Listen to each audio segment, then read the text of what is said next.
One person can make a difference when it comes to climate change, and one bike can make a difference because it's never actually just one bike.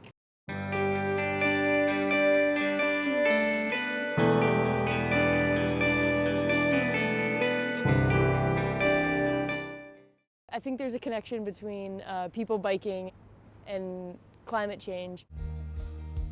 When you're little, you're always on your bike, then you get the ability to drive, and then you move to a city, so you're either driving or on a bus or on a train.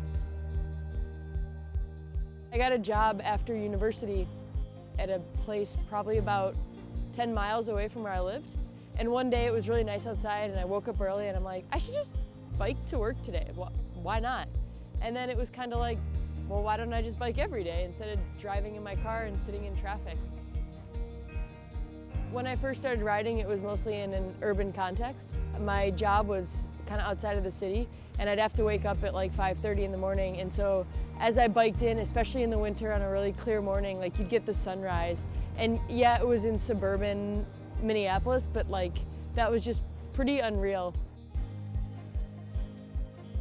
I got to a point when I would have to drive after biking so much that I would just think about, like, I'm one person sitting in a car and I'm sitting in traffic in Minneapolis for like 45 minutes to an hour, just like, you know, you just see the idea of like blowing carbon out of your tailpipe. And then I moved to Prince George and it's very often below zero, and you buy better gloves and you buy studded tires and you keep biking. Even like just recently, it's really, really cold out and you like bundle up and you're just like, why did I bike today? Why did I bike today?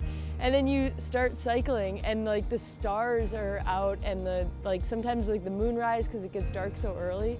And it's just like, oh, this is why I bike today. Like you can even be in the middle of the city and it doesn't matter, you're connecting to nature some way. Sometimes people will say like, well, you're just one cyclist, does that, you know, that doesn't do anything. And I just couldn't disagree more. Like when I'm on my bike, it gets other people biking.